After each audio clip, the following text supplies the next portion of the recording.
नमस्कार, बहुत स्वागत है आपका। मैं हूं अरविंद त्रिवेदी। आप देख रहे हैं एसकेआई मीडिया। साथियों, चुनाव अपनी रंगत में आ चुके हैं। नगर पालिक निगम के चुनाव और बहुत ही प्रैक्टिकल चुनाव होते हैं। यदि हम बात करें पार्षदों के चुनाव की, तो मेरे साथ हैं पार्षद पद के भारतीय जनता पार्टी के प्रत्याशी राहुल रामेश्वर दायमा। राहुल एक यंग चेहरा है। वार्ड क्रमांक 18 से आपको भारतीय जनता पार्टी का टिकट मिला है। तो सबसे पहले हम बात करेंगे राहुल आपसे कि आप अपनी शिक्षा दीक्षा के बारे में बताइए। किस तरह से आपने अपनी ज़िंदगी के शुरुआती पल जिए हैं? जी, मेरा नाम राहुल दायमा है। मैं सरस्वती शिशु विद्या मंदिर से पास आउट हूँ, जो कि एक संघ की विचारधारा को लेकर चलता है।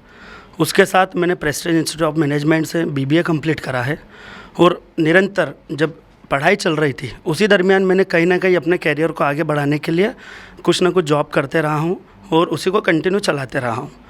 परिवार में क्या था कि मेरा जो दायित्व रहा है सिर्फ़ और सिर्फ एक पढ़ाई एजुकेशन को लेकर दिया है, पेपर वर्क को लेकर बोला है और अपने बिज़नेस को ग्रोथ अप करने के लिए बोला था। तो मैं उसी चीज़ को आगे कंटिन्यू रखता था और मेरा एजुकेशन जो है प्रेस्टीज से कंप्लीट हुआ है। ये बताइए कि अभी आपने कहा कि मैं नौकरी भी करता रहा, जॉब भी करता रहा, करियर की तरफ ध्यान देता रहा, पर आपके यहाँ आपके पिताजी रामेश्वर दायमा अच्छे खासे राजनीतिज्ञ के तौर पे देवास में जाने जाते हैं। माताजी पार्षद रहीं, मेयर इन काउंसिल की सदस्य रहीं। तो ये तो राजनीतिक बैकग्राउंड था, तो फिर आप नौकरी की बात कर रहे हैं? नौकरी करना इसलिए ज़रूरी था कि मैं एक अपना लेवल चेक करना चाहता था।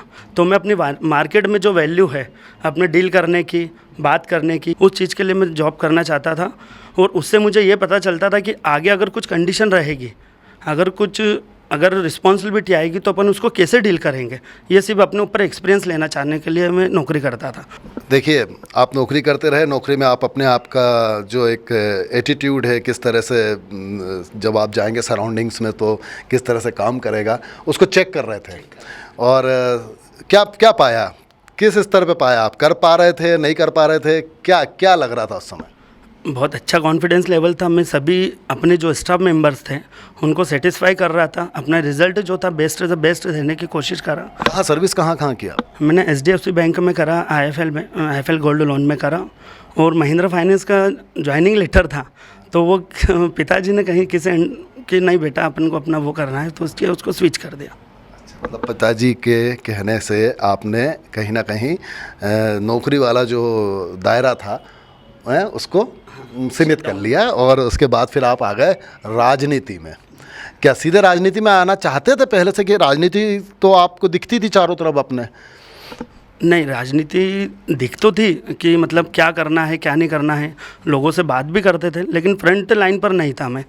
फ्रंट लाइन पर नहीं होने के कारण मेरे पिताजी और माताजी और मेरे जो बड़े भैया हैं स्वर्गीय विशाल दायमा, उन्होंने जो अपना कर्तव्य निभाया है, उन्हें अपने वार्डों में रहकर जो सेवाएं दी है, पिताजी ने उनको गाइड करा है, माताजी को गाइड करा है। तो उसी चीज़ को लेकर मैं राजनीति में आना नहीं चाहता था, क्योंकि पूरा परिवार राजनीति में था और मैं सोच रहा था कि मैं अपना एक अलग प्लेटफॉर्म बनाऊं, ठीक। और उसके बाद जो एक अति घटना जो हुई, उसको टर्निंग पॉइंट पर देखते हुए मुझे ये कदम उठाना पड़ा। और जो भी आज मेरी हिम्मत है वो सिर्फ़ और सिर्फ विशाल दायमा जी के कारण है।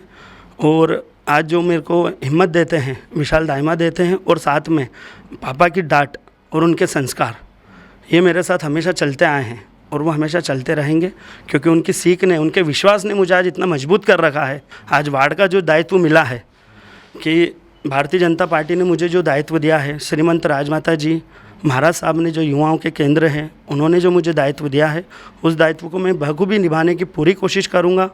और अब क्या रहता है कि जो कोशिश रहती है, कोशिश करने से ही सारे रिजल्ट आते हैं। आज आप कोई भी व्यक्ति, आज मेरे पिताजी ने इतना मुझ पर विश्वास जताया है और संगठन ने जताया है, मैं उसको 100% अपना परफॉर्मेंस दूँगा। पिताजी का क्या रहता है कि उनको रिज़ल्ट से मतलब है और मैं उनको रिज़ल्ट पूरा देने की पूरी कोशिश करूँगा। वार्ड वालों को भी संतुष्ट करना, राजनीति में संतुष्ट करना, अपने जो भी वरिष्ठ लोग हैं उनको संतुष्ट करना और परिवार वालों को साथ में लेकर चलना, ये मेरी कामना है। और भारतीय जनता पार्टी जो है सर्वे भवन्तु सुखिना की कामना लेकर चलती है, सभी का कल्याण हो, विश्व का कल्याण हो, ये भावना लेकर चलती है और उसी भावनाओं को मैं आगे लेकर चलूँगा। बहुत अच्छी बात की आपने। आप तो मेरे को साहित्य के विद्यार्थी भी दिख रहे हैं। चलिए, ये बात तो आपने अपने परिवार की कही और आपके बड़े भाई ने आपको विश्वास दिया और आपके माता पिता ने आपको आत्मविश्वास दिया, अगर मैं बात कहूँ तो ये आत्मविश्वास ही सबसे बड़ी पूंजी होती है, ये मानते हैं आप। अब आते हैं अपन आपके वार्ड की तरफ। वार्ड क्रमांक 18 इसमें पिछड़ा वार्ड भी माना जाता है, काफ़ी कहना चाहिए इंफ्रास्ट्रक्चर की पॉइंट ऑफ व्यू से बोलें या शिक्षा के स्तर पे बोलें, और आपके सामने एक थोड़ा कमोबेश डेवलप्ड सन सिटी 2 का एरिया है ना। ये एरिया जो है यहाँ पर आप देखेंगे तो कुछ अलग तरह से आपको नज़र आएगा सब कुछ। तो समस्याएं क्या हैं, उस पर अभी तक आपने निदान उसका किस तरह से किया है और आगे क्या करने वाले हैं, ये बताइए। वार्ड की बात है, आज से 5 साल पहले जो समस्याएं थी, मतलब पहले के लोगों में जब देखते थे ना तो एक निसंकोच, एक थका हुआ चेहरा दिखता था कि यार इसका सुधार कैसे होगा, ठीक। और जब सुधार होने की बात आती तो उनको कोई ऑप्शन नहीं दिखता था।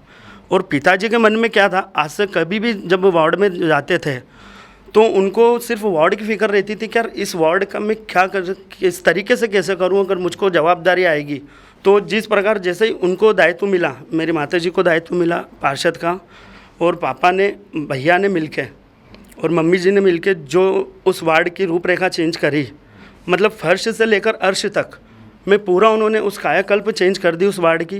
पहले क्या लोग मतलब साइकिल से तो ठीक है, पैदल निकलना बहुत मुश्किल हो जाता था। किस एरिया की बात कर रहे हैं आप, अगर आपके वार्ड की बात करें तो? ये एरिया है, कुछ स्लम एरिया है हमारे इधर, पटेल नगर हुआ, गांधी चौक हुआ और ईदू का कॉलोनी हुई। ये एरिया जो ऐसे एरिया थे कि लोग मतलब डरते थे, महिलाएं घर से निकलना मतलब अनसेफ समझती थी कि पैदल चल रहे हैं तो गिर जाएंगे, कोई खड़ा होगा। लेकिन जैसे ही कृष्णा रामेश्वर दायमा को दायित्व दिया 2015 में, और उस 15 के बाद से पिताजी ने एक ही संकल्प लिया था कि यार इस वार्ड को मेरे को चमकाना है, यहाँ के लोगों को एक नई रोशनी देना है। आज अंधेरे से प्रकाश की ओर उस वार्ड को ले गए हैं, सड़कें, लाइट, पक्के मकान दिए हैं और निःशुल्क गिल गैस का कनेक्शन सर्वप्रथम वार्ड नंबर 18 में कराया है। आज वहाँ की जो महिला हैं, बच्चे हैं, आज अलग ही चेहरे पर रौनक दिखती है कि यार बहुत खुश है, वो अपने काम से खुश है क्योंकि उनको बहुत सेफ्टी नज़र आती है, सुरक्षित नज़र आते हैं। आज जैसे मैंने अभी आपसे बात करी थी ईदूका के इधर ही, ठीक, ईदूका और एक सन सिटी। आज जैसे सन सिटी में लोग पहले नाइट वॉकिंग करते थे, आज वही लोग जो सन सिटी में ईदूका में रहते हैं वो नाइट वॉकिंग के लिए निकलते हैं। वहाँ की महिलाएं निकलती है अपने ही क्षेत्र में, मतलब ईदूका हुआ, गांधी चौक हुआ, कार्तिक नगर, मेन बावड़िया है उधर। मतलब आजकल के बच्चे, महिला, युवा साथियों बेफिक्र होकर बिंदास रात की 2 बजे भी निकलना हो तो टेंशन फ्री निकलते हैं। क्यों? क्योंकि पूरा अंधेरे से उसको प्रकाश की ओर लिया है। मतलब आपने स्ट्रीट लाइट पे काम किया है, पोल्स पे काम किया है, नए पोल्स लगाए हैं वहाँ पे, ये कितनी तादाद में लगाए हैं, कुछ एक अंदाज़ बताइए। एक अंदाज़न मतलब जितने भी पुल्स हैं उस पर स्ट्रीट लाइट तो लगाई हुई है, हर खंबे पे लगाई है, लेकिन 12 एक हाई मास्क के ऐसे खंबे लगाए जो विशेष चौराहे पर लगाए गए हैं, जहां मुख्य चौराहा बोलते हैं कि जैसे मेन रोड का हो गया, शीतला माता का चौराहा हो गया, गांधी चौक का हो गया, गर्ग स्ट्रीट का है, अपने कार्तिक नगर के, ऐसे प्रमुख चौराहे पर कि जहाँ इंसान एकत्रित होते हैं और जहाँ आना जाना ज़्यादा रहता है और इंसान वहाँ उस चौराहे पे अनसिक्योर फील करता था। तो वो हाई मास्क लगने से घर भी चमक रहे हैं, रात में कौन कैसा जा रहा है, कैसे नहीं जा रहा है, वो सारी चीज़ें पॉइंट ऑफ व्यू क्लियर हो गया है। मतलब सबसे मेन बात यह है कि इंसान का जो डर था अपने मन में कि यार मैं कैसे बारिश में को कैसे फेस करूँगा, और सबसे ज़्यादा डर उनको सिर्फ बारिश का रहता था कि उस वार्ड में हम बारिश में क्या करेंगे। बारिश का मौसम आता था और उनको टेंशन शुरू हो जाती थी कि यार अब बच्चों के स्कूल में कैसे जाएं, नौकरी पे कैसे जाएं। मतलब गाड़ी को बावड़िया चौराहे पर खड़ी करके फिर वो पैदल घर जाते थे, पैदल घर आके नेक्स्ट दिन गाड़ी उठा के फिर वो अपनी कंपनी जाते थे। आज वो निडर होके डायरेक्ट घर से गाड़ी उठाते हैं, बिंदास, अगर गाड़ी में लाइट नहीं भी है रात में तो डायरेक्ट अपनी कंपनी सुरक्षित पहुंच जाते हैं। सड़कों पे इतनी लाइट होती है। चलिए, जिस हिसाब से और जिस कॉन्फिडेंस से और जिस आत्मविश्वास के साथ आप ये बता रहे हैं, बखान कर रहे हैं अपने कामों का, तो कहते हैं ना काम बोलता है।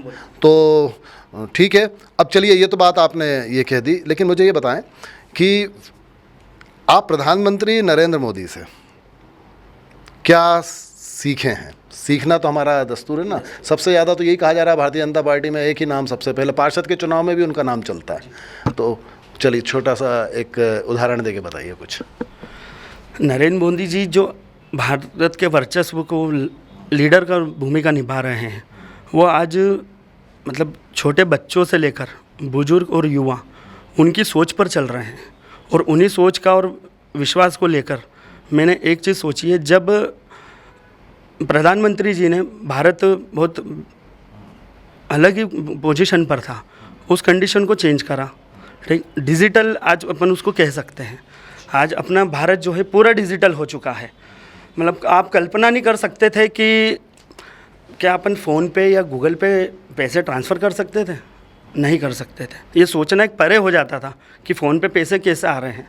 पहले अपन सिर्फ एटीएम के थ्रू बैंक में ट्रांसफ़र करें, फिर एटीएम जाते थे, फिर एटीएम से निकाल के अपन सामान करते थे।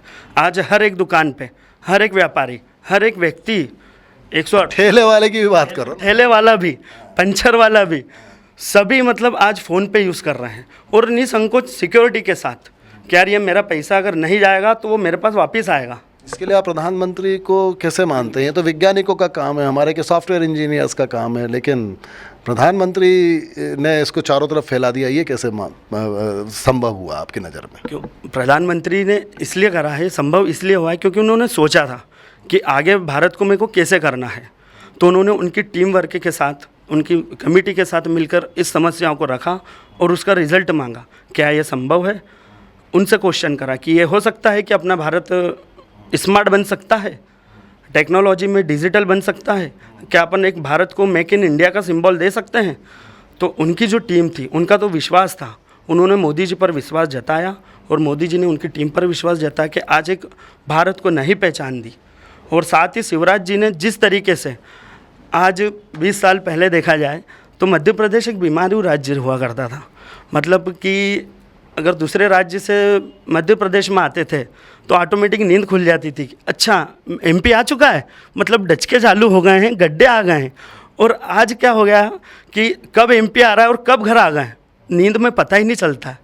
तो उसी तरीके से हम हमारे वार्ड में जो शिवराज जी ने जब बीमारू राज्य को स्वस्थ राज्य करा, हमने भी हमारे जब 5 साल पहले जो वार्ड हमारा बीमारू था, निराशा थी कि इस वार्ड का उद्यान कैसे होगा, उसको हमने कन्वर्ट करा है।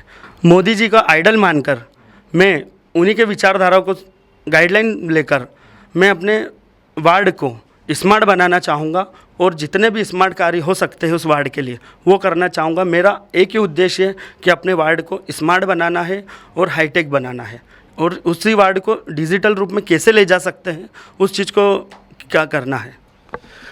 अंत में एक ही बात बोलूँगा, आपने बोला है स्मार्ट बनाना, हाईटेक बनाना है, तो क्या मैं ये उम्मीद करूं कि जहां हाई मास्क लगे हैं वहाँ पे वाईफाई भी लग जाएंगे, या ये कह लीजिए कि आपकी बैटरी अगर कहीं डाउन हो रही है तो सब लोग बैठे हुए तो कहीं बैटरी का चार्जर भी लग जाएगा, है ना भाई?